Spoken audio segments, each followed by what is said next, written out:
Banyak yang tanya sama saya, kenapa negara kita itu bisa miskin? Padahal, jika kita bandingkan dengan negara-negara seusia dan di sekitar kita, seharusnya kita ini bisa lebih jauh lebih hebat daripada sekarang.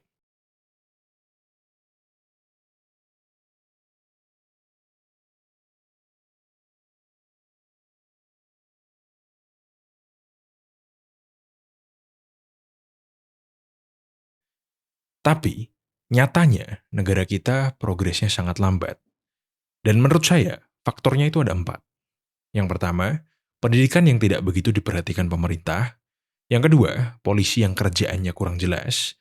Yang ketiga, pungli. Dan yang keempat, korupsi.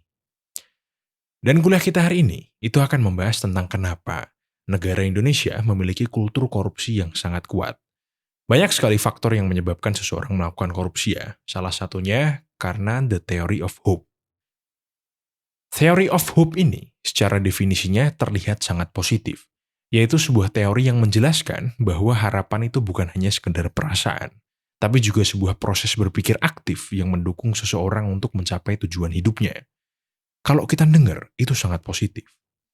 Saya kasih contoh dulu dengan sebuah kasus yang positif. Ada seorang remaja, dia berasal dari keluarga yang sangat miskin, yang bahkan buat makan aja dia kesusahan, apalagi buat belajar. Dia punya harapan yang sangat besar untuk bisa membahagiakan orang tuanya. Dia ingin sukses, dan menurut dia, sukses itu salah satu caranya adalah dengan berkuliah. Tapi buat makan aja susah, apalagi buat berkuliah. Dia desperate, dia putus asa, karena dia pengen sukses, pengen berjuang. Hanya saja nggak ada yang bisa dia lakukan untuk menggapai kesuksesan dengan berkuliah. Hingga di sekolahnya dia melihat poster beasiswa kuliah gratis. Semenjak saat itu, dia bersemangat untuk belajar supaya dia bisa dapat beasiswa. Itu tadi contoh the theory of hope dalam kasus yang positif. Jadi, di theory of hope itu harus ada tiga komponen. Yang pertama adalah goal atau tujuan. Dalam kasus tadi tujuannya adalah untuk menjadi sukses. Lalu pathways atau jalan. Jalannya adalah dengan berkuliah. Terus ada agensi atau motivasi. Motivasi untuk belajar sehingga dia bisa dapat beasiswa, bisa berkuliah, dan bisa sukses. Sekarang saya akan kasih contoh yang negatif tentang hilangnya the theory of hope. Ada seorang laki-laki, umurnya 32 tahun. Waktu pandemi, usahanya bangkrut. Dia yang sebelumnya kaya, sekarang nggak punya apa-apa. Dia cuma tinggal di kontrakan kecil dengan penghasilan yang nggak jelas, dan utang yang banyak. Ditambah, dia juga ditinggal oleh pasangannya. Bagi dia, hidupnya udah selesai. Dia kehilangan goal, mungkin sebelum bangkrut tujuannya menikah dan punya rumah. Tapi habis bangkrut, ditambah ditinggal pasangan, dia udah nggak punya tujuan. Jadi nggak ada goal. Lalu pathway atau jalan, buntu. Dia coba ngelamar kerja nggak diterima, dia mau buka usaha baru tapi nggak punya modal. Mau balik ke rumah orang tua pun, dia terlalu malu. Lalu agensi atau motivasi, itu hilang. Dia udah merasa nggak sanggup. Bahkan jika tiba-tiba dia bisa melihat peluang, mungkin dia udah terlalu lelah dan nggak sanggup mengambil kesempatan itu. Iya dong, dia udah kelelahan secara mental, trauma atas kegagalan dan kehilangan dukungan sosial. Pak, saya lagi di kondisi yang seperti itu. Gimana solusinya? Sebenarnya, kalau di kondisi yang seperti ini, kalian harus nyari goal atau tujuan yang baru, tapi jangan yang terlalu jauh. Jangan yang terlalu berat. Mulai dari yang dekat-dekat dulu aja, dan ringan-ringan dulu aja. Misalnya, saya minggu ini pengen beli makan tanpa ngutang. Minggu ini saya harus ngirim minimal 3 lamaran pekerjaan. Minggu ini saya harus coba untuk berhenti merokok, dan sebagainya. Setelah tujuan-tujuan kecil itu bisa tercapai, kalian harus coba untuk mencari jalan baru atau pathway baru. Bisa dengan nyari kumpulan baru, ikut sebuah komunitas, atau mencari support system yang baru. Dan setelah itu dilakukan, kalian akan menemukan dukungan sosial dan dukungan emosional yang bisa mengaktifkan kembali kepercayaan diri kalian. Ya, begitulah kurang lebihnya. Saya sendiri bukan psikolog ya. Seandainya kalian merasa hidup terlalu berat, kalian coba dulu ke psikolog. Ingat ya, ke psikolog, bukan psikiater.